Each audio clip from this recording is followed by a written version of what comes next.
I work nights because the quiet suits me. Day shift crowds the rooms with family members and fresh coffee, and whatever optimism comes bundled with sunlight. Nights give you the rhythm of machines and people at their worst. The addict shaking through his last reserves, the old woman pacing in socks because her body can't remember sleep, the bored cops, the breathless silence just before a code. I know the sounds of my emergency department the way a violinist knows her instrument. The vent alarms have pitch. The pneumatic tube thumps like a far-off heartbeat. The ice machine coughs the same 3 notes before settling back into a hum. I can tell where a patient is by the echo of their voice. I can tell which doc is on by how the team laughs. Most nights, the thing that keeps me steady is the predictable strangeness of other people's lives. The man in the suit came in at 23:18 on a Thursday in October, when the rain was the kind that feels like counting tens of thousands of taps across the ambulance bay roof. He walked himself in. No wallet, no phone. An expensive charcoal suit gone rumpled at the elbows. The triage tech waved me over like we'd gotten a celebrity. I only know my name. He told me. Not apologetic, not dramatic, just empty at the edges. He had a cut near his hairline, clotted over, and a brown smear on his cuff that looked like old blood. His shoes had walked more than a lobby. Cornelius. The name landed in my head like a marble. Roll it, listen to it. Cornelius. You don't meet many of those. Last name? I asked. He pressed his lips together for a count of 5. I'm sorry. I don't know. His vitals were textbook. Pupils equal and reactive. No focal deficits. Strength equal and full. Orientation 4 out of 4 except for the ridiculous hole where years should have been. Our attending, Lee, ordered the standard workup. CT without contrast, labs, tox screen. By midnight, his scans were clean and his labs more or less perfect. He spoke like a man who reads memos and shakes hands for a living. No slurring, no wandering, no confabulation. He didn't even try to perform for us. I have this feeling, he said once, to me, while I changed his 4-bag. Like I left a burner on somewhere. That kind of assignment. Not important until it is. Do you know what I mean? I did. I told him so. He smiled, gentle and patient, as if he was trying to make me comfortable. At 2:10, I charted my notes in Epic. St. Bartholomew's uses Epic like half the city, and when I went to attach a photo of the cuff stain, a banner flashed. Similar patient record identified. Review? I clicked reflexively. The chart it opened was dated 3 years ago. Same age, same height, same suit, same presentation. Amnestic. Claims name Cornelius. Under nurse note was my name, Prudence Hale, RN, and my exact style of shorthand. The banner said the note was signed at 3:06 on a night when I had been in Eureka with my sister, wrapping gifts by a fake gas fire, posting a photo of 2 mugs to Instagram at that very time. My stomach flipped. I scrolled for something dumb that would explain it. Typo, template, some resident plagiarizing. But the timestamp had my NPI, my 2-factor auth, my location. And when I went to the audit trail, the screen flickered and booted me back to the main patient list. Session expired, the dialogue said. I looked at the clock. I had logged in 12 minutes earlier. Wi-Fi hiccup? Said Mari at the desk without looking up, as if I'd spoken. You see the triage feed? It's lagging. During shift change, Psych accepted Cornelius. We filled out the transport form, read it back to each other, documented the chain of custody like we were sending a rare organ across town. The transport techs pushed his gurney into the elevator at 4:19. I watched the doors shut. At 4:51 a.m. charge nurse from the psychiatric facility called and said the van arrived empty. She laughed, but not like it was funny. Empty, empty, I said, like they got the wrong patient. No, she said, like the back doors opened and there was an empty cot. The techs swore they rolled somebody out, and then everyone decided they didn't want to argue about it. I took my break 15 minutes late and never went outside. I sat on the floor of the medication room with a granola bar and my phone's brightness set low. I opened my photos. I scrolled to the day 3 years ago and checked the location tags like I was checking an alibi with myself. Eureka! I looked up my shifts in HR. For Prudence Hale, there was a scanned onboarding packet with my handwriting in blue ink and a compliment from our old educator. Fast learner, precise, dated January. Down in the folder, half hidden, There was another packet dated 9 months later with the same handwriting and the same signature on the last page. The P looped too neatly, like someone had tried to copy me from memory. I copied the file numbers and wrote them on my palm with a Sharpie. The ink bled into the lines of my hand and made my skin look older. The next afternoon, when I woke up groggy in my studio to a fog of coffee smell and the construction noises that never really stop on Belmont, there was an email in my spam folder from a webmail account with too many digits in the name. No subject. Inside was a single photo attachment and 3 words, check your own. The photo was back of house in the ED by the oxygen tank rack. My arm hooked around a man's shoulder. The charcoal suit. My head tipped toward him, caught mid-laugh. The date stamp was 2 years ago in June. I tried zooming in on my own smile like I might find a trick in the pixels. It was me. It was the sweater I bought at a thrift store on Hawthorne for $5. It was a detail I never would have invented. A thumbnail nick I remembered biting open the week my cat knocked my basil plant off the sill. At work that night, I looked for anything that would make it all stupid again. I wanted a consultant to tell me a boring thing I'd missed. Lee shrugged the way tired doctors shrug when the physics of the human mind start asking for billable codes. Mari made her ghost in the machine joke and rolled her chair to the printer for plank count 6. Then the transport team came back down from psych to sign their end of the form. They wouldn't look at each other while they signed. One of them, a blonde guy named Tyler, kept rubbing the same circle on the gurney rail as if he was trying to polish a memory-free. You remember who you rolled? I asked. We do, he said quickly. We do. Who? He stared long enough that the silence started to burn. I don't know, he said finally, very quiet. The camera feeds from the ED had little gray triangles next to them that night. Network error. Security said they'd push a repair. Meanwhile, my workstation welcomed me with a banner I had never seen. Welcome back, Prudence. Last login, 731 days ago. I called IT. IT said they didn't see that message on their end. The next strange thing was small.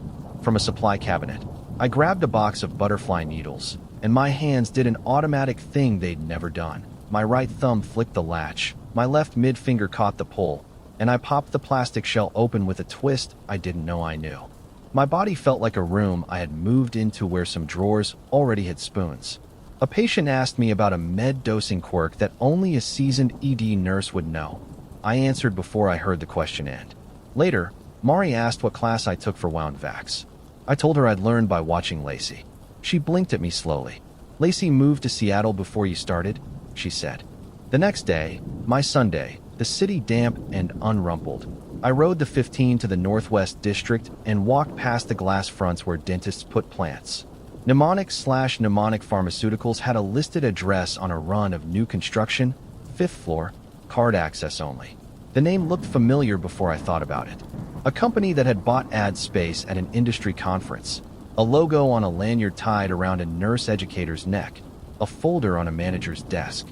I stood on the sidewalk and watched the doors. People badged in with the unconscious little swing of their elbows. You learn to read how people carry access. Back at the hospital, I asked around like it was idle. JBL, one of our respiratory therapists, had a cousin who'd done contract work for a biotech out in Beaverton. They do the nootropic shit, he said, filing his nails with a plastic tab.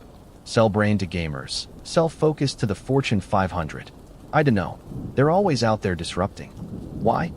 You ever hear about a compound that messes with memory? I asked, watching his face, watching Victor's, watching Mari's. Booze, JBL said and grinned. No one else grinned with him. I started to journal. It felt childish to use a cheap composition book, to write the date like a 4th grader on the first line. I did it anyway. Things I wrote. What time the train screeched past my window, which vein and misses. Hargrove's arm took on the 3rd try. The color of the bruise on Tyler's wrist, green-yellow, thumb-shaped. I wrote what I ate and how long it took. I wrote my own address on the inside cover, and then I wrote it again. When I went to the HR office to ask about the 2 onboarding packets, the clerk gave me a smile that was meant to feel collegial and made my shoulders crawl. She couldn't find the 2nd packet in the main system. She could, however, print me a receipt of badge activity for the last year. It had gaps, 6-hour blocks where my card had opened doors I never used. The basement corridor between ED and imaging. The stairwell to the service dock. The psych unit. The printout said my badge had trapped a saint's patience, silent, blank, willing, and obeyed. "Prudence," said a voice behind me. A woman stood there in our navy scrubs, hair like mine if mine had been ironed flat. The shape of her face felt like looking into a mirror at an angle. I could see a resemblance without seeing a double. She held an MRI requisition, left hand on the form, right hand curled around the pen like she was bracing it. Her eyes were my eyes if you cut out the part that had felt the Columbia wind on the Burnside Bridge at midnight. She smiled, clinically. "We need you in 3, she said. Her badge said Prudence Hale, RN. "I'm in Triave," I said. "Right," she said, and the smile stayed. "Sorry, muscle memory." I watched her walk away, watched the slight inward turn of her left foot. I turned my own left foot inward and placed them side by side, like lining up cutlery. When I checked the security footage later, this was after a favor called to the night guard and a maybe flirtatious set of pleases. The camera for 3 showed me standing alone by the curtain, lips moving, gesturing to empty air. I watched myself point to a chart that wasn't in my hand. I watched me nod like I understood. The guard watched my face when I watched, his eyes soft with the kind of pity you give a person who thinks they see things. That was the night the man in the suit came back. Not Cornelius, someone with a gray tie the color of rain pooled in asphalt. He didn't show a hospital ID. He had a paper form and a metal pen with heft and a balance you could feel through your skin. He said my first name like he'd heard it in break rooms. He asked me to step into the supply room so we don't have to discuss HIPAA in the hall. On the top of the form, a letterhead I recognized from a dig through old conference agendas. Mnemonic, but with a derivative name that sounded like a shell. The consent said, "I authorize a controlled review of personally identifiable data in the service of a quality improvement initiative." The boxes to initial were pre-filled in light gray. Next to the line where my signature should go, the ink had already dried. The date was last week. "You signed this during staff education," he said pleasantly. "We're just closing the loop." "I didn't," I said, even as my hand lifted like it meant to find the familiar shape of the pen and do what the hand knew. He watched the hand like I had shown him a trick. "Sometimes," he said, "we ask people to sign twice. The redundancy helps." "What do you do?" I asked. He glanced down the hall where, if you could see through doors, a man sat on a gurney turning his hands over like he expected to find writing there. "We test resilience," he said. "We test how well systems hold under alteration. The human part of the system is the flexible part." "You mean the part that doesn't complain?" I said. He smiled as if he didn't understand me. "You've been very helpful," he said, and his pupils barely moved. I stepped around him. My heart was doing that trash compactor thing, pushing the air up in blocks. "I have to get back," I said. "We'll walk together," he said. "Oh, one thing. People have such wonderful names here. You're Cornelia, yes?"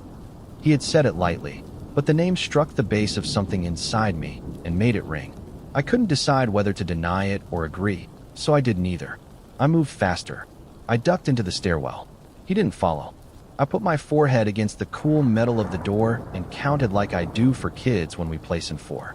1, 2, 3. My notebook was in my locker. I took it out with both hands like it might break. On the fresh page I wrote, in block letters, "I am Prudence Hale." I wrote my birthday. I wrote the names of my parents, who are divorced and still can't agree about who forgot to pick me up after a school play in 2001. I wrote the address of the bar where I had cried on a Tuesday. I wrote Cornelius and drew a box around it until the paper threatened to tear. When I came back to the nurse's station, my workstation had restarted. "Welcome back, Prudence Hale. Last login 2 years ago," it said. The charge board bloomed with a new arrival. Male, 38, amnestic. The triage note rendered. State's name is Cornelius. The line where the nurse signs was blank. I looked down at my hand. The sharp marks I'd written earlier, file numbers, the little map I'd made on my skin, had smudged to the point of abstraction. My palm looked like a thumbprint. I should have let someone else take him. I should have clocked out and gone home and held the notebook to my chest like a life ring and slept under my bed, if that would have felt different. Instead, I walked toward room 6, because the rules of the system were inside me like the rules of standing and swallowing. He sat very straight on the gurney. This one had a blue tie. There was a scratch on his jaw that would look like nothing in a week. He lifted his eyes at the sound of the curtain. "Do you know your name?" I asked. "Yes," he said. "Cornelius." Do you know where you are? A hospital, he said. Portland. Do you know what happened? He smoothed the tie down with his knuckles. His nails had the pale half-moons of a person who takes vitamins.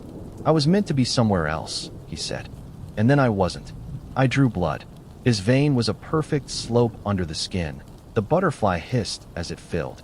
I labeled the tube with the sticker that prints your life into lines and bar patterns. I put the tube in the rack and felt the edges of everything blur a millimeter. A noise like a choke came from the hall. Tyler, the transport tech, stood at the curtain with a hand-shaped bruise on his wrist yellowing out to the edges.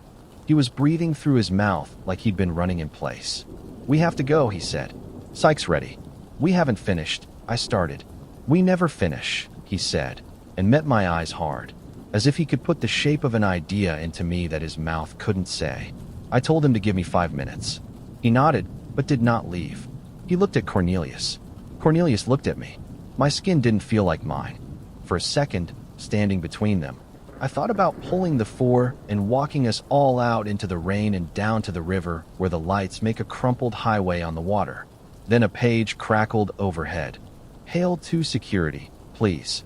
The voice was calm, soothing, the kind they use for drills. I didn't call that. I said to the air, which is the kind of sentence you can't put in a chart. We rolled the bed ourselves to the elevator. Tyler jabbed the door close, like it would help. The suited man from the hall didn't appear. No one did. The elevator opened to the basement level where the paint peels and flakes, and the floor sweats all year. The corridor to the service dock smelled like wet cardboard. The fluorescent lights made everyone look like a corpse. At the dock door, 2 men waited in hospital uniforms, so crisp their creases looked ironed by intention. Their badges were blank except for the color. They didn't make room for us. They split us, one on the gurney, one on me, and began to wheel Cornelius toward the ramp with the efficiency of people who have done this enough times that their bodies don't ask questions anymore. Hold on, I said, and put my hand on the rail. The man assigned to me looked at my hand, then at my face. He needs a new 4 bag, I said, because the system speaks in devices. If he dehydrates in transfer, it's on me. Noted, the man said, and kept pushing. Tyler made a small raw sound low in his throat. It reminded me of a sound I must have heard in a different place, in a different story. Wait, I said louder. Stop. We stopped. The air was cold enough that every exhale left a ghost. I heard myself ask, "What do you test?" It came out like a plea. The man with no name tilted his head. Capacity to reconcile, he said. Our clients require providers who function despite dissonance. Your profession breeds that trait naturally. We nudge. He spoke kindly, almost admiring. Somewhere in the building, a machine beeped a reminder into a room where nobody had a hand free to answer it. I realized my cheeks were wet. And me? I asked. How many times? He looked honestly thoughtful, as if counting in his head. Several, he said. We wouldn't keep asking if you weren't excellent. He placed a clipboard on the gurney. On the top sheet, my name was typed small and neat. Next to it, in ink, was a nickname I have never used but recognized the way you recognize your own shape and shadow. Cornelia. The letters were looped cleanly. The signature below them matched mine. Sign again, he said, not unkindly. Close the loop. I took the pen. It was heavy as a tool and warm where other hands had touched it. For a moment, I thought about jamming it into the soft skin under his jaw and running. I thought about the red it would make. I thought about the CCTV that would show a woman alone, wrists out, miming violence at nothing. I did not sign. I slid the pen into my scrub pocket. I stepped back from the gurney. Tyler's hand found the rail beside mine and held. Then we'll note refusal, the man said gently, and reached for a different form. In the thin pane of glass set into the dock door, I saw our reflections flattened into artifacts. My face, one version of it, my mouth a hard line around words I still owed. Behind me, above my shoulder, in the reflection's depth, a figure in blue scrubs stood as if to speak. My own face, other angle, other haircut. She raised her hand as if to touch mine through the glass. When I turned, no one was there. We rolled. The van doors opened. The cot inside wore a blanket folded into a square so precise I could have cut my fingertip on its edge. The men lifted Cornelius in one concerted motion that showed training and practice and the kind of intimacy, with patient weight, that nurses have. The cot clicked. The blanket unfurled. The van swallowed him like a sentence ending. When the doors shut, a gust of exhaust breathed in our faces. When we walked back upstairs, the hallway yawning the way hospital hallways yawn at dawn, the monitors kept their rhythms, and the air still smelled faintly of bleach. My workstation blinked like an eye waking. "Welcome back," it said again. The charge board chimed. "New patient. Triage note. Amnestic male, well-groomed. State's name is Cornelius." I opened my notebook and flattened it against the counter with both hands. Ink is stubborn, that's the point. I wrote the date in ink that couldn't be remote wiped, in lines that stuttered when my hands shook. The words made a path where there wasn't one. My chest ached like I'd been running for a long time. A calm voice on the overhead asked for me by name in a way that made my shoulders want to obey. I put the cap back on the pen. I stood up. "I've got it," I told the room, and none of us looked at each other while I said it.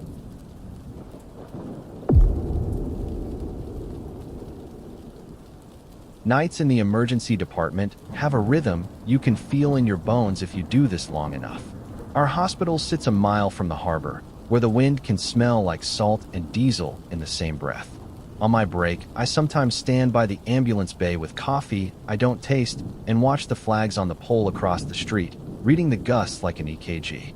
The lobby doors cycle a soft sigh. The pneumatic tubes thump down the spine of the building. The lab calls at odd intervals like a friend who never learned timing. You learn to love the repetition because it means the world is still obeying rules. I had just finished closing a scalp laceration on a teenager who ducked under a chain-link fence to chase a dog when security waved me to triage. It was 23:52, close enough to midnight that the calendar in my head wobbled. The man was already at the window. He waited with his hands folded, a courthouse kind of posture. He wore a clean sweatshirt and work pants.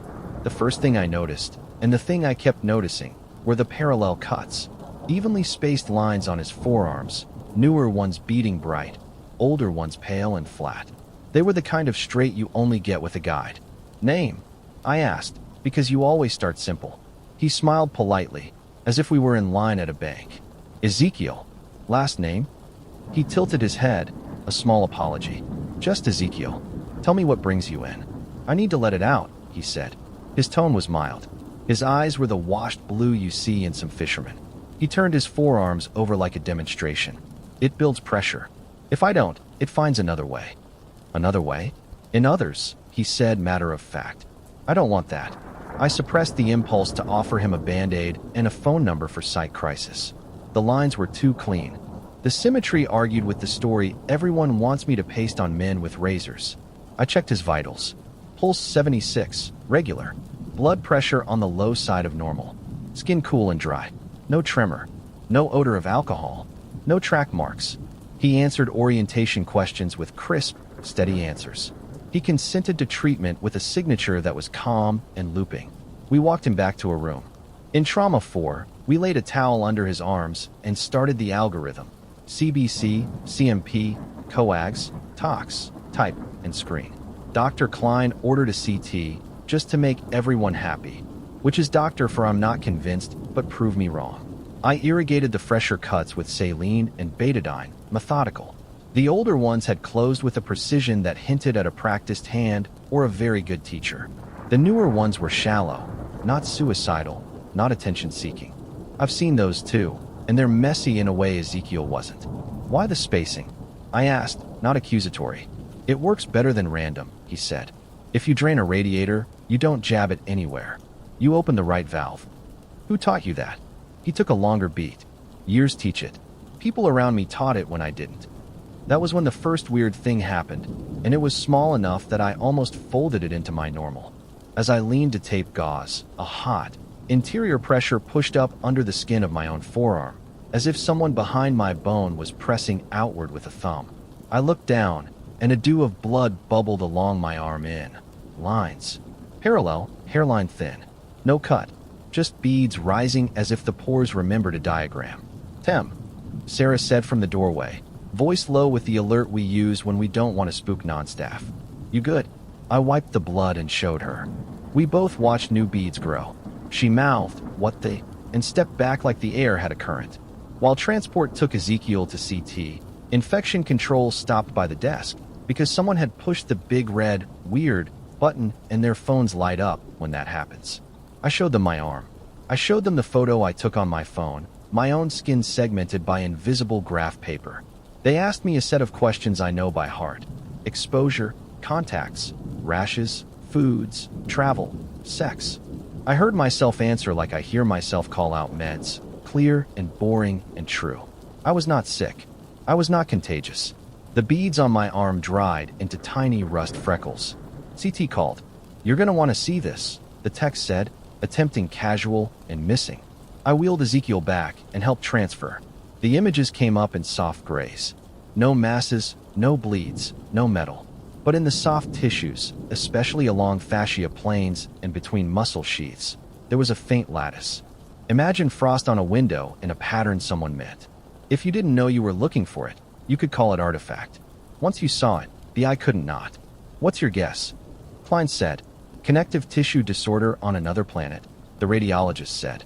"Or the world's strangest tattoo. I'll write non-specific interstitial stranding, so we all sleep." In the ED, you can feel when a case gets a smell. It's the way the room acquires extra bodies without anyone calling a code. Residents looking for interesting. A hospitalist who takes the long route by the door. The security officer who always manages to arrive when the story is good. Ezekiel returned from CT calmer than when he left, which should have reassured me. It did the opposite. Calm is easy to fake in the wrong hands. But his calm felt like a man who has accepted the narrowness of his road. He watched me as I changed his dressing. "You'll feel it again," he said gently. "I'm sorry it chooses whoever is closest." It. He hesitated, as if searching for a noun that wouldn't make me kick him into psych. "Pressure," he said. "A presence, maybe, if you like that better. It doesn't want to live in me either. I'm just the easiest door to open." The word door hit something in me that didn't like metaphors. I put on a fresh pair of gloves. "We're going to take care of you," I said. It came out brittle. He nodded like he'd been told that sentence in a dozen rooms. At 1:34, Mari and Bay, too, shouted from behind a curtain. We found her with a towel pressed to her calf, blood soaking through in neat, parallel stripes. She hadn't cut herself. She had been standing, charting. She described the same internal pressure, the same beating, then lines. We started a workup because that's what we do. Platelet count, clotting studies, HIV/HBV/HCV, the whole alphabet. A custodian who'd wheeled Ezekiel to CT showed me 2 red lines on his wrist like a cat had tested its claws. The new resident, red-cheeked with the pride of his second month, declared a contact dermatitis until blood welled on his own forearm in a measured way that made the word ridiculous. By 2:10, infection control had called the house supervisor, who called the state, who looped the CDC duty officer. Pathogen screen kits arrived on a cart like Christmas. We swabbed air vents, bed rails, monitors, skin, eyes, our own mouths. We sealed samples into baggies with labels that made our fingers clumsy. In the middle of this theater, Ezekiel watched with patient interest, like he was sitting through an annual meeting. "How long does it take to build?" I asked him. My arm had dried. A low punch of pressure pulsed now, and then along the lattice I didn't have words for yet. He considered. "Hours. Days sometimes. Depends on the room. Depends on the people." "What helps?" He looked genuinely relieved to be asked. "Letting it out. Not too much. In a pattern. Once it starts, it likes symmetry. You talk about it like weather." "It is, kind of," he said. "You don't bargain with the front. You open a window before the glass goes." Restraints went on because the attending had to draw a line somewhere his chart could defend later. He'd cut. We had to stop him. I watched the soft cuffs go around Ezekiel's wrists with the disgust of a person who believes in restraint as the last resort and recognizes the slippery comfort of using it early. He did not fight. He looked at the cuffs and then at me like we were pretending to forget a lesson. At 3:02, the mirroring in other staff escalated. Nosebleeds. Spontaneous petechiae that marched in disciplined rows. A phlebotomist's palm split in parallel hairlines that oozed. A patient with renal colic in the next bay spattered his gown with red freckles, shocked and apologetic. His wife cried and covered his arms with the blanket like she could tuck the blood back in. Klein made a face like he wanted to blame coincidence and had run out of coincidence. The house pager went off with that flat alarm that makes everyone straighten their spines without meaning to. And then it stopped. Not all at once. like air bleeding out of a tire when you find a valve. The nosebleeds eased. The petechiae quit arranging. The pressure in my own arm gave a final, sullen pulse and quieted. The room took a breath. Ezekiel had freed his hand with that small, joint-twisting patience I've seen in people who don't like cages. He had used a sterile suture-cutting scissor from a tray to open 3 shallow, evenly spaced lines along his forearm, just enough to glisten, not enough to drip. He had done it fast and neat. Before security reached him, I put a gloved hand over his wrist and felt his pulse steady as a metronome. "Please," he said. Not dramatic. A request. Security tightened the restraints and took away everything sharp. We redressed his arm. We documented. We filed an incident report whose drop-down options did not include what had happened. At 4:15, an email landed in my inbox with the kind of label that cowed me by typography alone. CDC, Interim Guidance. The memo used words that moved the responsibility sideways: system stabilization, prophylactic release, controlled ritual. There was a section titled Authorized Personnel and another titled Documentation Pathway. It referenced a hemodynamic pressure relief protocol and named our hospital as a current participant. The sender list was longer than I liked. The last page had signature lines for our CMO and the hospital's counsel. Both were signed. Someone had already walked this memo through legal while we were placing IVs. The most destabilizing part of the file was the training receipt attached, a certificate with my name on it, Temperance, dated 2 weeks earlier, verifying completion of HP release protocol, Tier 1. I had been in Vermont 2 weeks earlier, sleeping on my sister's lumpy couch, watching maple leaves concede. I remembered the couch ache in my back like proof. The certificate had the right typos, the right scuffed PDF stamp. Our learning management system listed the module as complete. I felt the thin, unfriendly smile of my own institution looking back at me from the screen. I printed the protocol because screens can be edited from far away. The steps were insultingly simple if you stripped the betrayal off the words. Under sterile conditions, allow the designated host small, measured releases at defined intervals. Monitor affected staff for symptomatic relief. Document on the HPRP flow sheet. Escalate if spontaneous hemorrhagic events continue after release. It read like an order set for a chest tube, except nobody would call a chest tube a ritual. Do we do it?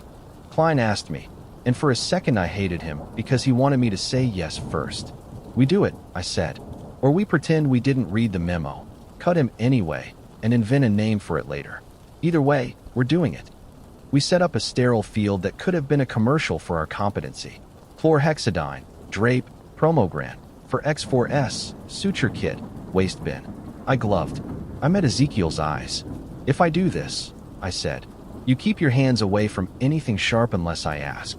You don't make any moves we didn't agree to. You let me run it. I'm tired of teaching, he said softly. Please. I used a 15 blade. The cuts were 3 centimeters long, 2 millimeters deep, spaced a finger's width apart, where the fascia scanned densest on his CT. The blood that rose was the honest red of any humans, not black, not high-viscosity horror movie stuff, not a pathogen crawling out to shake my hand. It beaded, slid, wicked into gauze. In the hall, I could hear the unit's polyphony settle, machines completing cycles, the way a room sounds when the tension has somewhere to go. When I finished, I felt my own arm ache ease as if someone had loosened a tourniquet I hadn't noticed. After we taped him, I sat on a stool. My legs shook, and I wanted that to be low blood sugar or caffeine or something the body does that belongs to me. Infection control signed off on the process with a blank face that said, I didn't see this, but if I did, I saw it under a protocol I can cite. By 7, the swelling interest had receded the way gossip does when there's a car wreck outside. Ezekiel slept, his breathing even. In the chart I wrote nothing about doors or weather. Patient demonstrates cutaneous findings and systemic phenomena responsive to controlled dermal release under sterile technique. I typed, hating every word. I took a leave the next week. I told HR the truth in the way we tell it in healthcare. Fatigue, stress, a need to care for myself before I broke in a way that would cost them overtime. I slept a lot and woke up with my arms buzzing like they were thinking without me. I dreamed in neat red lines. The dreams were not nightmares because nightmares have a plot. These were diagrams that asked me to shade certain sections until the pressure dropped. When I came back, there was a kit in the locked cabinet in trauma 4 labeled HP release with my initials. My initial reaction was pride, which was maybe the most horrifying piece of the week. I put the kit on the top shelf and told myself I would never touch it. That night, a tech named Owen developed parallel scratches across his chest that bled like a thin rain. He had been in the room where we had cut Ezekiel. He looked at me like I could fix the weather. We didn't see Ezekiel again. A man from a government address in a suit with the wrong kind of shoes signed him out to a monitoring facility. The discharge summary was a hybrid of psych and medicine that diminished both. Infection controls logs named the cluster closed. The CDC memo stayed pinned to my inbox like a tag on a toe. Weeks passed. I stopped looking for him in the waiting room and started seeing him in the way of vain presents, in the way certain rooms felt when you walked in, as if the air had been combed. The lattice from his CT showed up faintly on my own scan after a head bonk at home I got for free. The radiologist called it artifact and wrote, "Clinical correlation recommended." I did not tell her that the clinical correlation was that my dreams had rulers. The night the room made me choose, our waiting area was full of flu and soccer injuries and a guy who'd fallen off the back of a landscaping truck. We were short a nurse because we are always short a nurse. In Bay 5, 3 of us started bleeding within 10 minutes.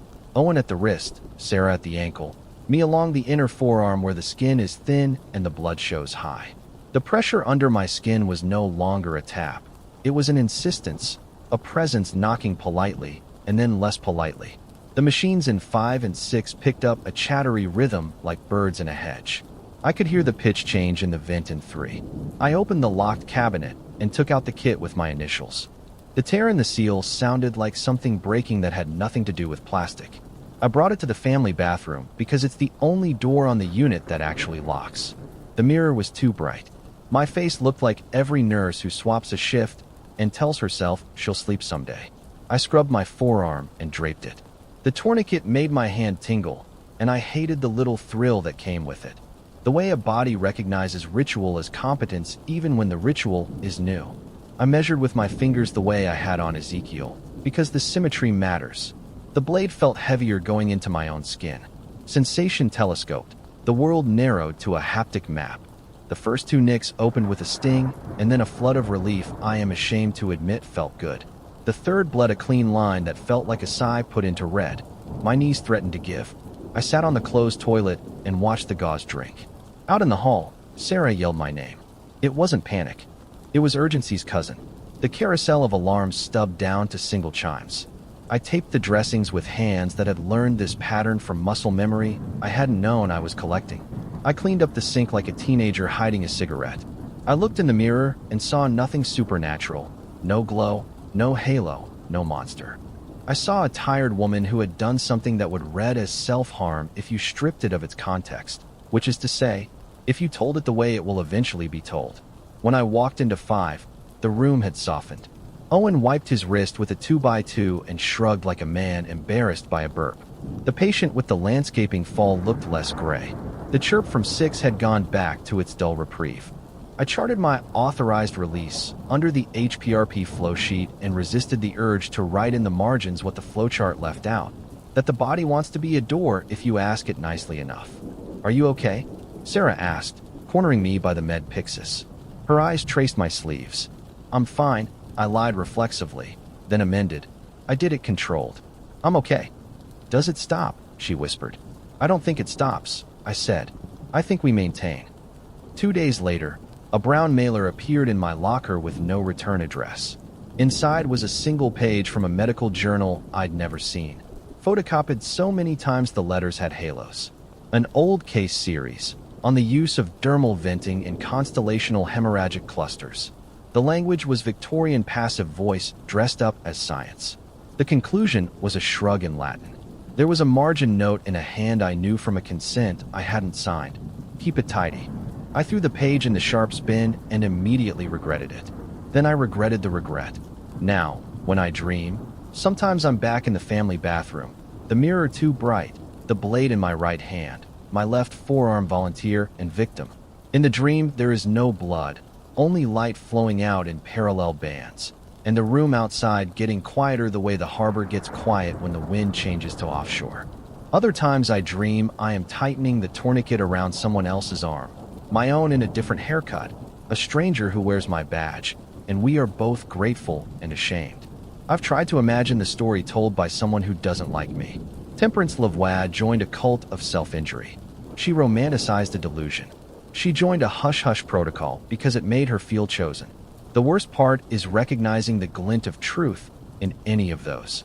We are all susceptible to rituals that turn helplessness into choreography. We are all vain enough to want to be important to the machine. Twice now I have seen Ezekiel at a distance. Once crossing Hawthorne in gray light. Put up, posture straight. Once in the lobby of a building with a directory that listed research partners and consultants and no public access. He didn't see me, or he did and made the decision not to break the glass. I stood with my coffee and watched the door close behind him and felt my arm warm with a remembered ache that wasn't pain. The kits live in our cabinet like first aid.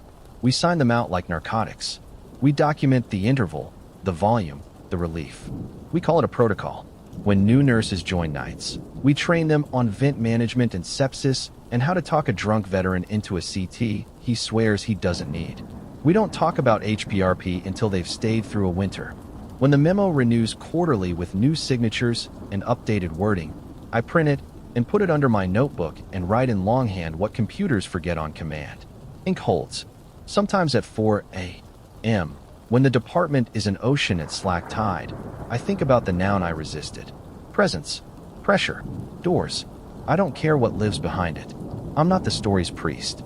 I am, on good nights, its valve. The horrible, ordinary thing is how much of nursing has always been that. We are the hands that let something out at the right time.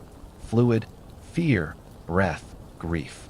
Maybe the lattice was there all along, and we just didn't learn to see it until a man with careful cuts taught us to read. Last week, a storm barreled up the coast and hammered Salem with rain that made the gutters overflow like busted IVs. The ED filled with slips and coughs, and a guy who swore a fence post jumped at him. In the surge, I felt the hum begin under my skin. Across the bay, two other nurses almost simultaneously touched their wrists like we'd all gotten the same text. We looked at each other the way climbers do before a hard move. I went to the cabinet, and nobody said no. In the supply room, I rolled up my sleeve and thought of Ezekiel's voice, not too much, in a pattern, before the glass goes. I thought of the memo and the signatures and the way language tries to make a clean surface over messy truth. I thought about the first night, the beads rising on my arm like it knew music. I cut 3 measured lines, and the room's alarms softened as if a hand had smoothed the air. I taped gauze. I washed. I breathed. I walked back into the noise that is my life. I wish there were a different ending to give you. A discovery, a cure, a memo that says we've identified the protein and bottled it. More often, medicine is maintenance and compromise. You hold the door that needs holding until someone else can build a better one. Sometimes you discover the door is you. I go home at 8 and sleep when I can. I hydrate. I hide my forearm under long sleeves in a story about a cat, because people need their nurses to be solid. I keep a sterile kit at home in the back of a drawer and tell myself it's for emergencies only. The harbor flags read the wind every morning. I check them on my way in, out of habit, in a superstition I'll never admit on paper. If they're stiff and strained, I take a breath before I badge in. If they're loose, I tell myself tonight will be easy. The other night, as I crossed the ambulance bay, a patch of air pressed against my skin and then released, like the building exhaled. I smiled at the door like you smile at a dog you've trained and don't entirely trust. I wrote the time in my notebook because nobody deletes ink. Then I scrubbed, and I started the rhythm again.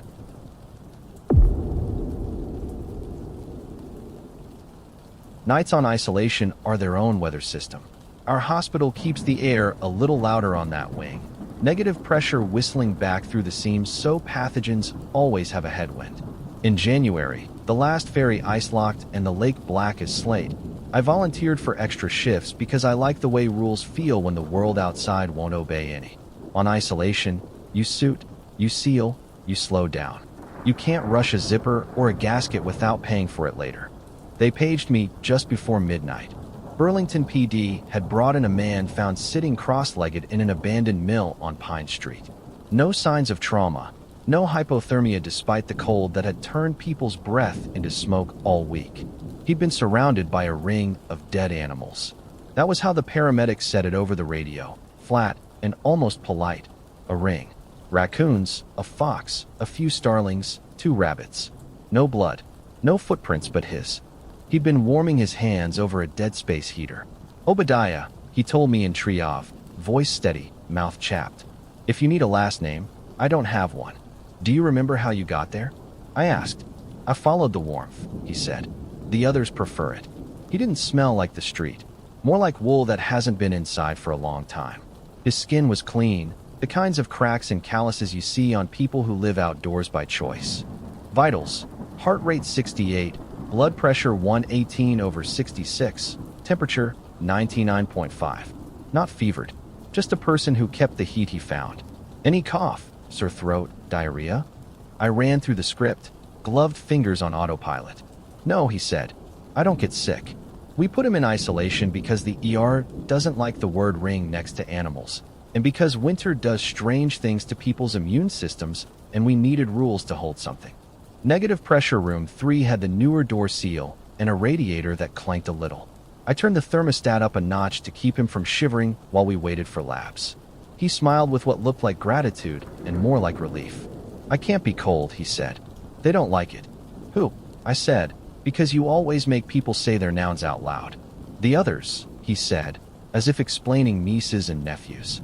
They're small, smaller than what you test for. I watch out for them, and they watch out for me.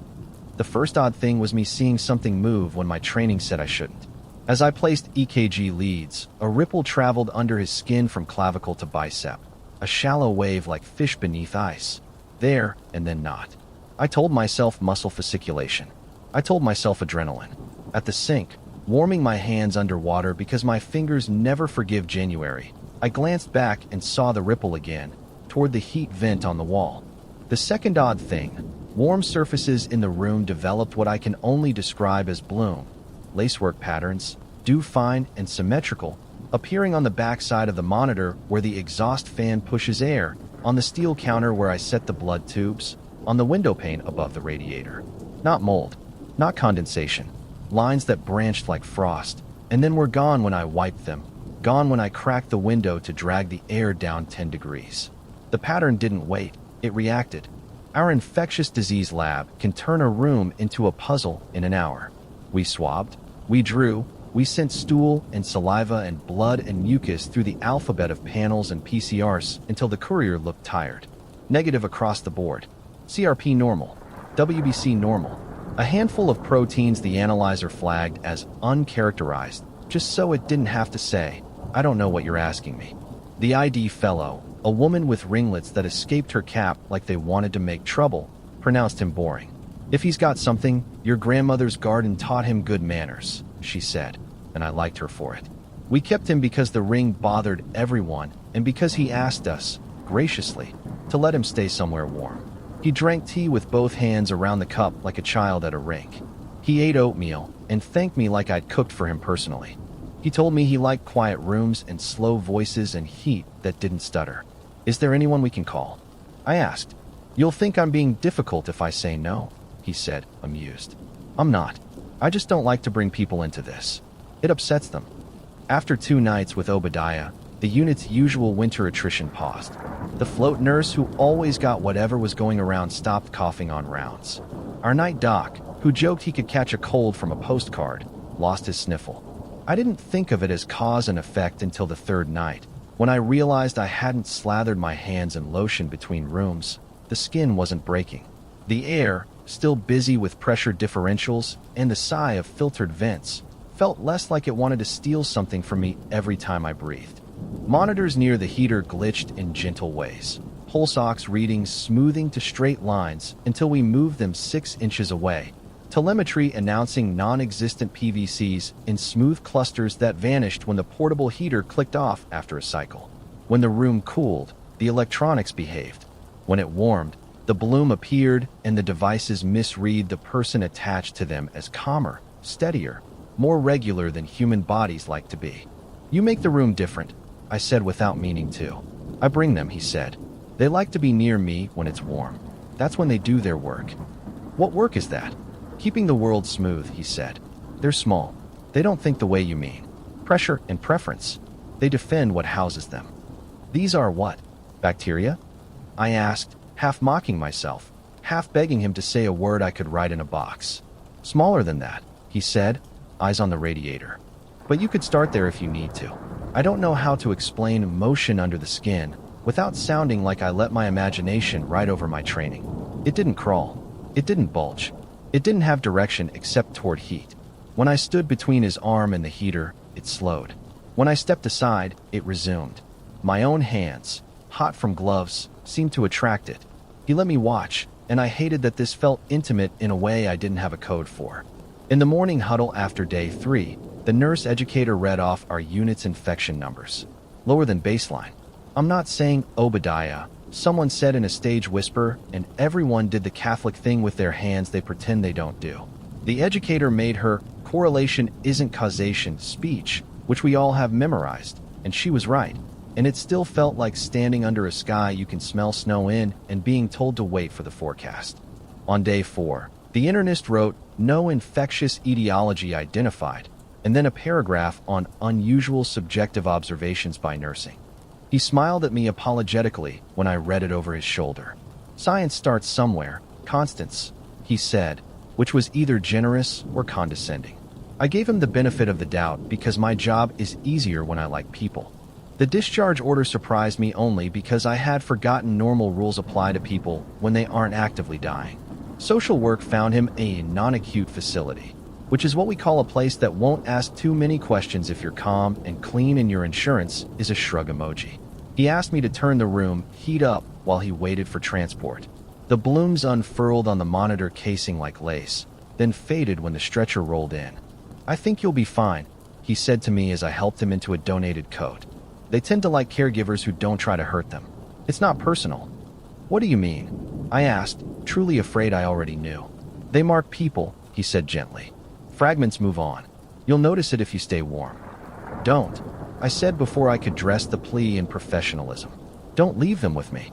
He smiled, not unkind, and glanced past me at the radiator. "You can tell them to behave," he said. "They're very good at listening to heat." After he left, the room cooled. I pulled down the isolation cart and folded the gowns and refilled the hand sanitizer like closing a house after the holidays.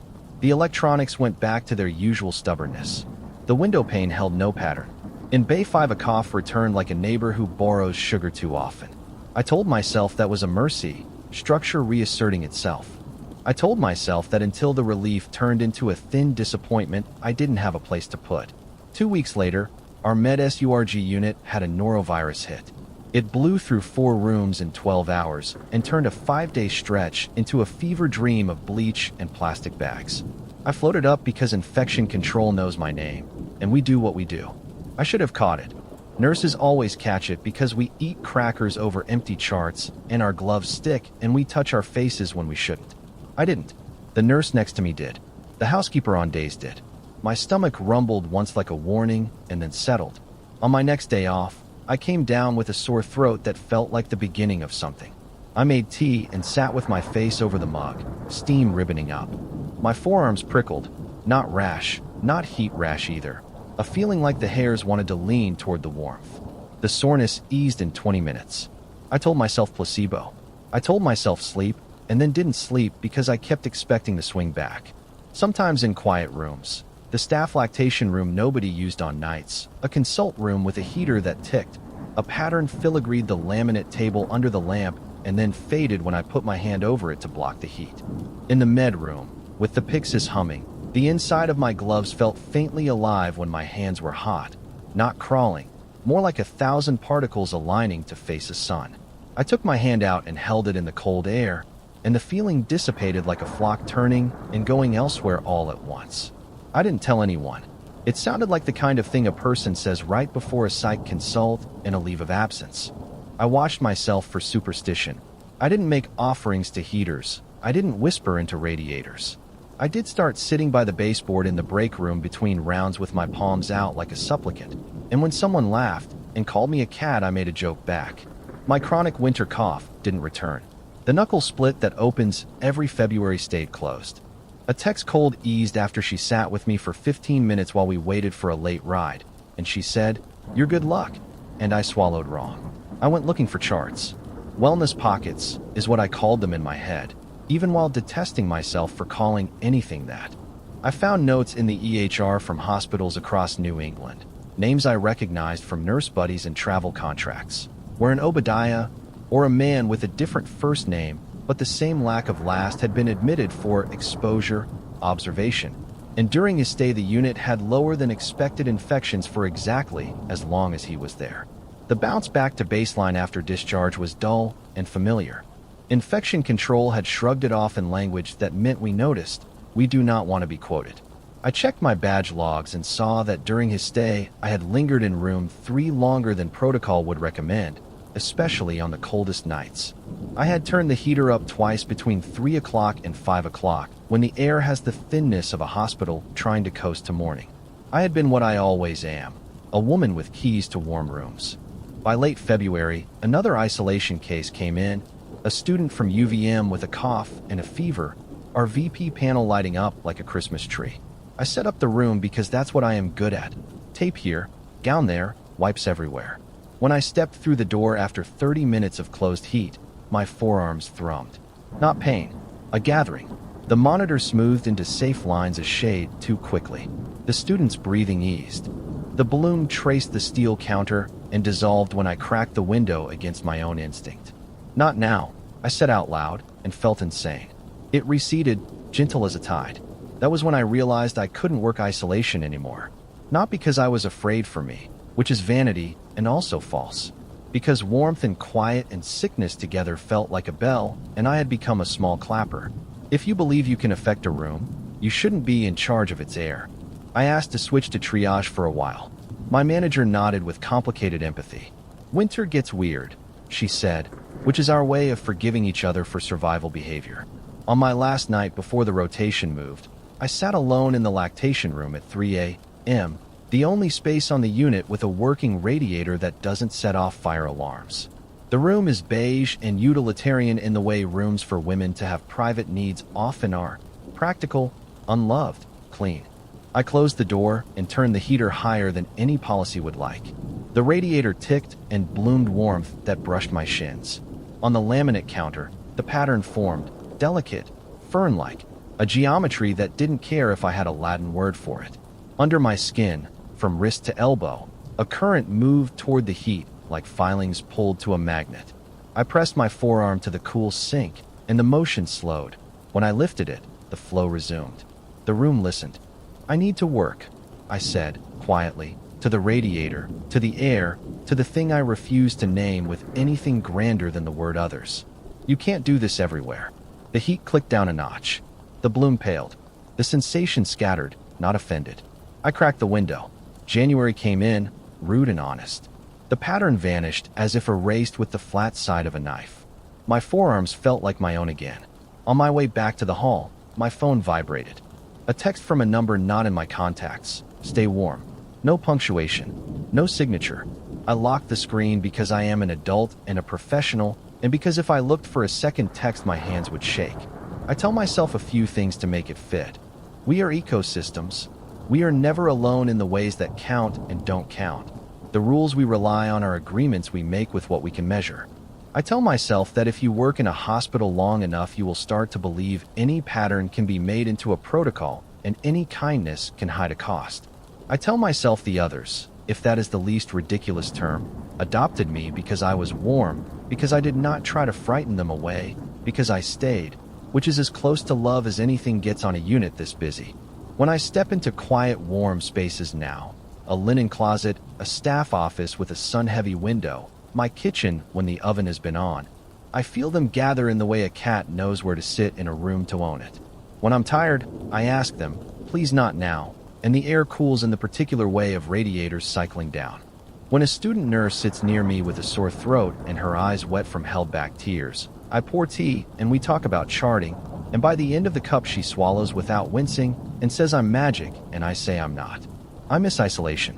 I missed the ritual of sealing seams and checking zippers and feeling like the rules are enough if you follow them exactly. But rules don't know about what moves just under skin. They don't have a checkbox for bloom. The winter will break soon.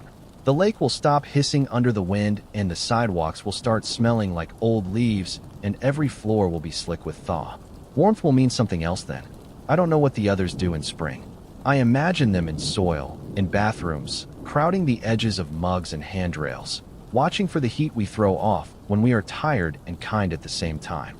The other week, on the bus home, the driver sneezed 3 times in a row and apologized to the air. I sat behind him and held my hands together hard and thought of cold things. At the stoplight, the bus heater coughed, and for a second the inside of the windshield traced that lace. He didn't notice. It faded before we turned. I sleep with the window cracked now, even when the cold bites, because I don't want to talk to them in my sleep. I keep a space heater in the closet for when I'm sick and pretend I put it there because I'm practical. I have never gone back to the mill where they found him. I think about Obadiah in some facility with radiators hissing, staff remarking on an easy winter, and I feel a pull I don't like to admit feels like gratitude. He told me we are hosts, and for once I think host is not a euphemism for victim. It's a job description. When I badge in, the unit's air meets me like a dog that knows the rhythm of your step. On the worst nights, I avoid the warm rooms, and on the better ones I sit by the baseboard for 5 minutes and let my forearms feel the faintest tide, and then tell it to go. Mostly it listens. I put on my gown and my mask and my gloves, and I walk into rooms where people are trying not to be afraid. The world, for now, keeps its rules. I keep mine. And when warmth gathers, I remember to whisper, "Not now," and the air, obedient and alive, almost always obeys.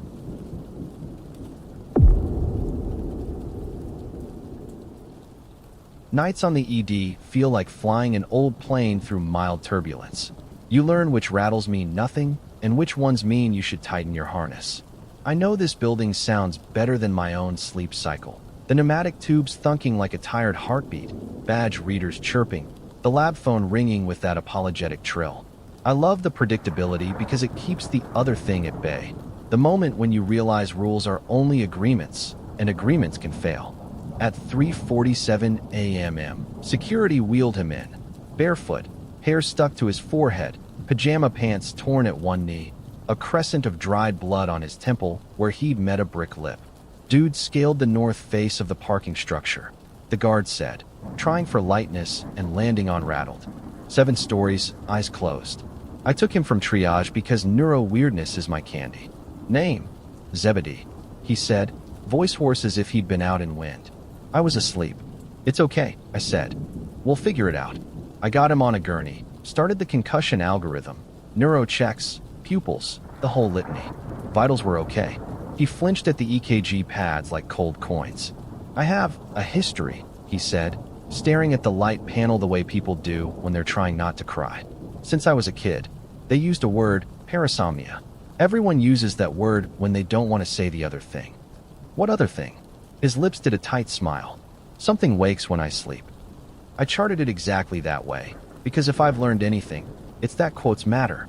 The first time he drifted off, eyes rolling, breathing smoothing into that automatic tempo, telemetry froze. Not a flat line.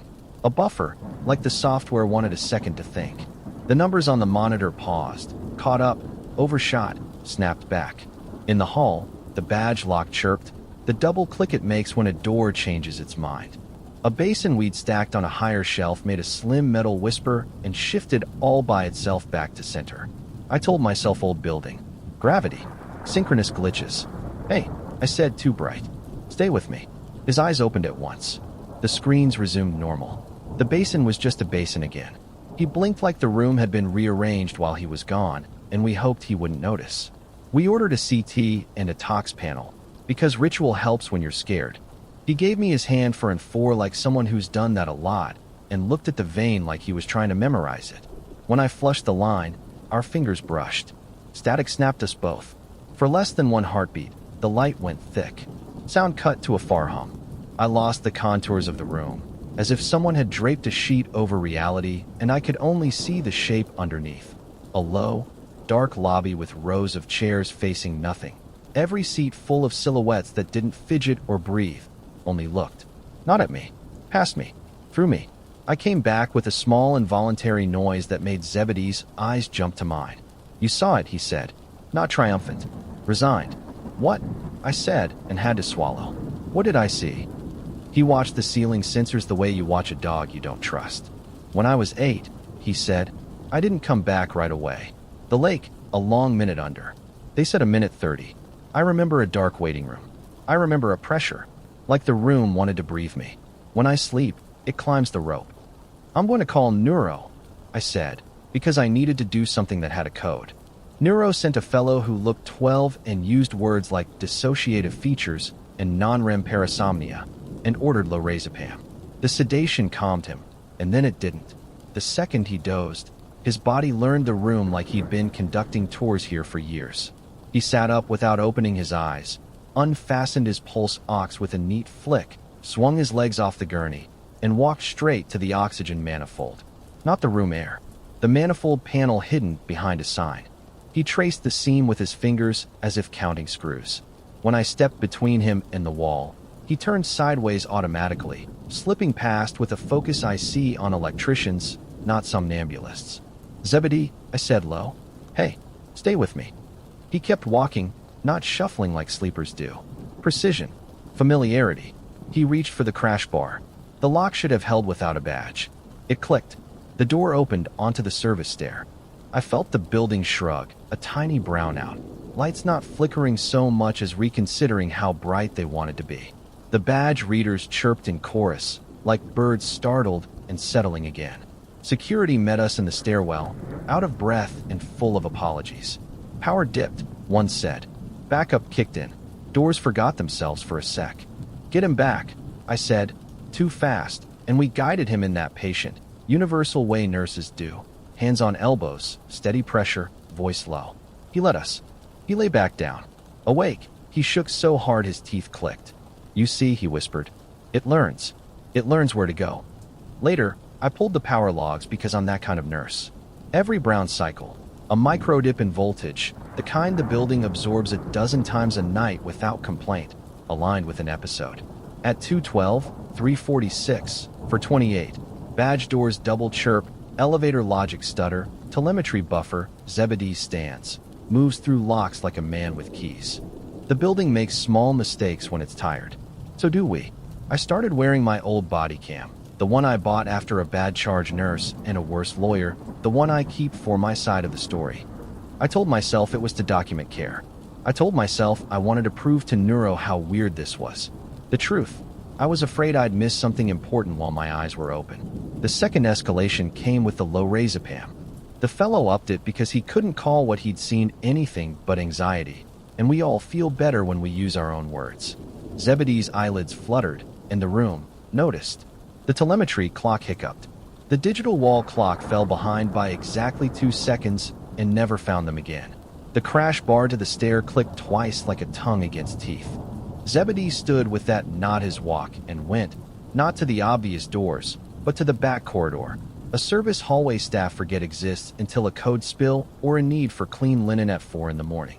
He palmed the crash sensor of the supply alcove with the easy assurance of someone who had watched us do it 1,000 times. He moved like water finding the lowest place. Patience, he said, but not with his awake voice. Flatter, as if the hallway had his mouth and liked trying it out. I grabbed his wrist, a stupid, dangerous thing, and his skin felt a degree colder than air. The cameras, my cameras, captured my face blanching before my mind caught up. In the lens, I was a fraction of a beat out of sync with myself. Half a blink delayed. When I scrubbed the footage later, frame by frame, there were 3 seconds where I stood in base 6, and I also stood in the 9th floor stairwell landing, head bent, same blood smear on my cuff, same angle of my lanyard. Same me, wrong place. My stomach did the drop a dozen elevators, and I ate a sleeve of saltines behind the med fridge because chewing felt like control. Micro sleeps, the neuro fellow said when I showed him how my head dipped on the footage. 2 seconds, maybe 3, the kind of head bob we all do at 4 a.m. if we sit too long. Shift work plus stress. Your brain is stealing rest. I wanted to say, something else is stealing me. Instead, I said, we need 1-to-1. We posted a sitter by Zebedee's bed. The sitter dozed for half a second. The badge reader chirped. The crash bar clicked. I installed cameras at home the way other people buy extra locks after a break-in. One pointed at my bed, one at my front door, one at the kitchen because the hum of the fridge feels like company. I synced the feeds to my phone and told myself that made me safer. The first night I reviewed, there were 3 9-second gaps where the streams pixelated, buffered, returned. Nothing moved. Everything moved. My duvet an inch left. The salt shaker on the counter rotated a quarter turn, the front door deadbolt shining a little different, as if licked by cold fingers. I sat on my couch and watched myself sleep in a split screen and considered burning my life to the studs and starting over. We transferred Zebedee to a specialty clinic because our ED is not built for patient-specific weird.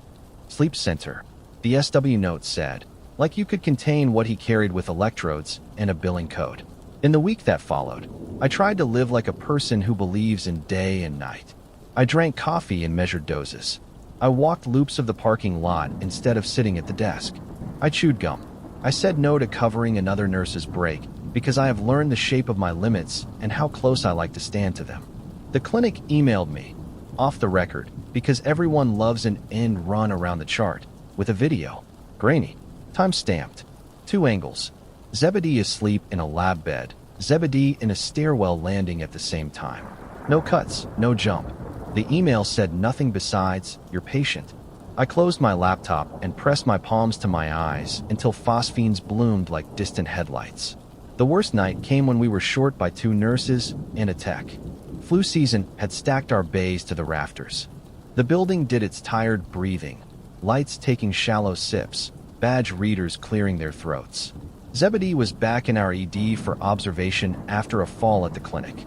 He'd torn the same knee of a different pair of pajama pants. His chart bristled with notes that said nothing useful and everything true. Tries to stay awake. Becomes more dangerous when sedated. Fears his sleep. At 4:21 the power dipped and the lights made that high, cruel sound that isn't a sound. My head ticked forward. 3 seconds. 5. And I jerked back with a vertigo swirl that made the floor tilt. The crash bar to the service stair clicked and held. Zebedee, eyes closed, muscles efficient, slipped past the sitter like a shadow with a credential. I ran. The door caught my forearm. I shoved it open with pain that felt clean. In the stairwell, the motion sensors tried to decide how to light us and settled on strobe. On the landing, halfway between floors, glass divided the switchback from an old fire door they left bolted after the 09 renovation. In that glass, for one deranged second of rational light, I saw me coming up the other side. Same hair, same cuff smear, same bounce of my lanyard against my chest. My mouth didn't line up. She was a half beat behind, sinking, catching up. Zebedee's voice came from below and from right next to my ear, a ventriloquist whisper. "You feel it." "Stop," I said, to the man in front of me, to the me in the glass, to the building. The watchers pressed the periphery where light didn't reach, like heat shimmer where you know a road runs. They didn't have faces. They didn't need them. You know when you were the exhibit. My badge didn't matter here. My staff status didn't matter. I was a doorway built to spec by habit, adrenaline, the mean little dips a brain takes when it is kept awake and asked to be kind in perpetuity. I slammed the emergency alarm bar with my elbow. The stairwell shrieked, the kind of howl that makes senses yelp. I wedged the door with my body and grabbed Zebedee in the 2-hand rescue hold we use for confused grandpas heading for elevators. He was lighter than he looked. He was heavy as guilt. The strobe paused, and in the half-dark my reflection in the glass reached too, fingers just shy of mine, and my throat made a sound I don't have a name for. Back in the bay, light returned to the right color. Machines remembered their work. Zebedee shook himself awake like a dog coming out of a lake and clutched my sleeve with the faith of a man who has been pulled out enough times to know the choreography. The sitter cried and apologized and then laughed because the body is rude when the world resumes. Security wrote a report that read like a polite way of saying we saw what we saw, and we will not call it that. After, I sat in the supply room and watched the body cam footage with my head between my knees. The feed froze for 4 seconds on the landing. When it came back, my mouth and the glass met and separated like two singers trying to harmonize. I saved the file in 3 places and considered deleting it from everywhere. Instead, I labeled it training. I am not noble. I nap in 10-minute bursts before shift now to stack against the micro thefts. I've learned which chairs won't cradle my head by accident and which stretches snap the drowsy out. I switch to triage when I feel the float in my vision that means my brain would like to lie down. At home, my cameras still buffer. I keep a cup of water by the bed so I can wake to something, sip, mark time, tell myself, now. I don't lie on my couch. I don't fall asleep watching TV. I don't give the waiting room my hands. Zebedee lives in a schedule like a chain-link fence now. Short, bright waking, guarded naps. Medication that buys him only dull edges. He calls the clinic at odd hours to hear a voice, any voice. He sends postcards to the unit sometimes. Thrift store landscapes with no return address. On the back, he writes, staying awake, and then a time. I tack them up behind the Pixis where only night shift looks. I don't think anything wants to eat us or drag us away. I think the waiting room wants routes. I think it is patient and organized and very good at logistics. It learns our badge rhythms and our brownouts and the way our heads dip when someone else needs us at the exact moment we're most tired. It rides us like a bus line. It steps into our fingers the way a hand slips into a glove, precise, grateful, efficient. On my best nights, I am only a nurse. I tape gauze and chart correctly and keep people alive through the worst 10 minutes of their lives. On my worst, I am a hallway. I am a map someone else studies. When I feel my chin go heavy at 4 a.m., I stand. I put both hands on the nurse's station like a pilot on a skid and say, to nobody, to myself, to the watchers around the corner of the visible, not now. The badge reader chirps once. The clock ticks forward. Somewhere in the building, a stairwell light changes its mind and then decides to be good. I get the next patient. I keep my eyes open. I try to believe that consciousness is a door I can hold shut with the weight of my will and my bones. And if I can't, I hope I remember the route back.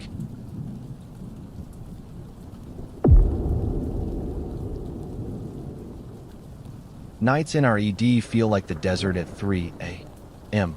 Flat dark, full of small moving things you only notice when they brush your ankle. I like it better than days.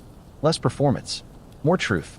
The radio chatter softens, the fluorescent hum becomes the metronome you work to, and the pneumatic tubes cough blood and urine into the lab with the cheerful punctuality of a mail train. I'm good at nights because I can keep a list in my head while the world frays. Bed 3 needs Zofran. Bed 8 is a frequent flyer, but actually short of breath this time. Bed 2's mom is going to fight me on fluids until I say poor favor in her dialect. Just after midnight, security buzzed and said, "Charge, we've got one for you. EMS from Segundo.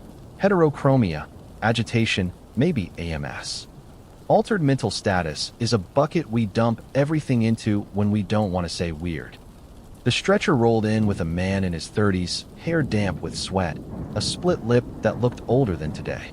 His left eye was a deep brown, his right the pale blue of a busted bottle. He had that bone-deep alertness you see on people who've had to stay awake in unsafe places. He kept looking at the ceiling vents like he was tracking whether we couldn't feel. "Name?" I asked, taking vitals with hands that do it automatically now. He licked his lip and winced. "Morai. Last name?" He gave that small, apologetic shrug I've seen 1,000 times. "It changes, nurse." "Okay," I said, because okay makes people breathe. "Any allergies?" "Penicillins," he said, and then Maria Martinez, 33, Calle Insurgentes 414, Interior B, Juarez. The door sticks in summer. I glanced at the medic for the look that says, "Did you catch that?" He raised his eyebrows, shrugged. He's been switching like that since we picked him up. Calm, then not calm. He called me Mija once. "Maria," I said, back to the man. "You're in the hospital in El Paso. Can you tell me your date of birth?" He didn't blink. Ocho de abril, 1990. Then, a perfect pivot, clipped, British vowels. "No, sorry, March 12th, 1974. Oxford, Balliol College. Your endotracheal carts are in the wrong drawer, by the way." The words landed in my head like stones dropped in separate ponds. The ripples overlapped. I tightened the blood pressure cuff and watched the monitor spit out reasonable numbers. 128/78. Pulse 84. Respirations 18. His hands kept flexing on the blanket like he was testing a grip. "Who am I talking to?" I asked. He smiled, but it didn't sit right on his face. It was borrowed from someone with softer cheeks. A door, he said. You get a lot of those here. Border cities. Ports. Places where people come and go. I got hit in the head at a site in Fabens. Died and came back. It left something open. I put him in 7, our room with the camera for sitter watch. The new psych resident followed with that forge for diagnoses look new doctors get when they smell a publication. Did? He whispered at me in the hall, half salivating. Not if the details check, I said. And because the only way to get through nights is to make rules you can enforce, I told the resident we'd verify whatever was easy to verify and ignore what wasn't. He nodded, already writing his note in his head. I capped him with the neuro-EEG net because our attending, Salgado, believes in data the way I believe in hand-washing. We turned on the monitor and watched the loose waves of an awake, anxious brain idle like a car in neutral. When I adjusted the cap, he flinched and then softened, eyes gone glossy. He inhaled like he was tasting air. Maria, he said, low, in Spanish as simple as rain. Mi niño, no vie a la escuela mañana. El uniforme está mojado en el baño. My Spanish is good enough for medicine and bad enough for poetry, but I didn't need either for the way the words cracked my ribs. He spoke like a woman who had to decide dinner before deciding whether to run. I checked a box on my list. Do you have a last name, Maria? Martinez, he repeated, patient. Mi esposo, Arturo, trabaja en la maquila de auto parts. El guarda el dinero en el tarro de café encima del refri. He blinked, twice, and something like light shifted behind his mismatched eyes. Pardon, he said, British again, dry as hospital toast. I'm terribly sorry. This is frightfully awkward. Have you got any tea? Name, I said, before my brain could go fuzzy trying to hold 2 people at once. Dr. Aidan Harrow, he said. Balliol, postgrad in Byzantine history. They changed the Don's office to a lounge in 2008. Criminal. I looked at the psych resident, whose face had arranged itself into delectably skeptical. He's Googling, the resident said, tapping his own forehead with a grin. I squeezed the patient's hand to place in 4. His palm was warm and dry, a tell of a liar or a saint. Spell your last name. Harrow, he said, and then rattled off an Oxford alumni email and an 8-character password so absurd it had to be true. I stepped into the hall and told security to try it on a workstation. You can't, the resident started, scandalized. Welcome to El Paso Nights, I said. We do improbable in 2 languages. The security officer returned with wide eyes. It hit a login page I've never seen before, and then it wanted multi-factor. Okay, I said, too calm even for me. Call the Oxford switchboard. Ask if there ever was a Dr. Harrow. Ask if he's dead. I hate that I said that. I hate how quickly it came out, like a reflex I didn't want to own. Back in 7, I checked his line. How old are you right now? His eyes filled, the way children's eyes do when you've found the exact edge of their capacity. 8, he whispered, the vowels round in the way kids defend their secrets. I lost my notebook. He bent to pull at his shoelace and stopped, suddenly gentle with the laces, like they belonged to a beloved shoe he'd be scolded for ruining. What's your school called? I asked softly. He described a layout, 2 long barracks, a courtyard, a painted jaguar on the wall. When he said the name, I knew it. An elementary across the river that had closed after a roof collapse a decade ago. He gave the fire exit plan like he'd memorized it to impress an adult, with the detour the teachers told them when the back gate jammed in summer. Okay, I said, and my voice wanted to be a lullaby and a command at the same time. You're safe. He blinked again. The movement behind his mismatched irises made my stomach do a slow backflip. Not rolling, aligning. The EEG didn't know which channel to trust. The traces climbed over each other like vines. Neuro words I'd only seen once in a paper started showing up on the screen. Coherence, cross-frequency coupling, interhemispheric asynchrony. Salgado whistled under her breath. He's showing 2 sets of rhythm at once, she said. You can't do that. You can fake words. You can't fake this. The psych resident was not going to be denied his note. Dissociative identity disorder, he said cheerfully, already typing, with complex trauma. Stop, Salgado said, without looking away from the EEG. This isn't that. Alters have arcs. This is live. She glanced at me, like he's picking up the nearest transmitter. We did what we do. We checked what we could. The Oxford operator knew the name. Dr. Harrow had died in 2015 of a stroke on a train between London and Cambridge. He was kind, she said, after a pause that put a life in the word. I thanked her and hung up and put my forehead on the cool metal of the cabinet and listened to the humming building like it could tell me how to do my job with a hole in it. The Maria details were easier and harder. When I called Ahuara's number, I pulled from his quiet, fluent recitation. A woman picked up breathlessly and said, "See," in the exact tone of someone who had left a child asleep to answer. The address checked. The husband existed. The coffee can existed. She didn't know a Morai.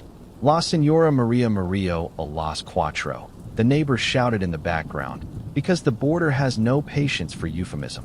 "En el hospital," the woman said, voice flattening. "Se nos fue." I turned off the phone and held it like I'd been handed a live wire. The psych resident opened his mouth and closed it again. Salgado touched the back of my arm, brief as a bird. "We write what we saw," she said, which is medicine's nearest thing to a prayer. Between waves, the man, whoever he was with the lights on, watched me watch him.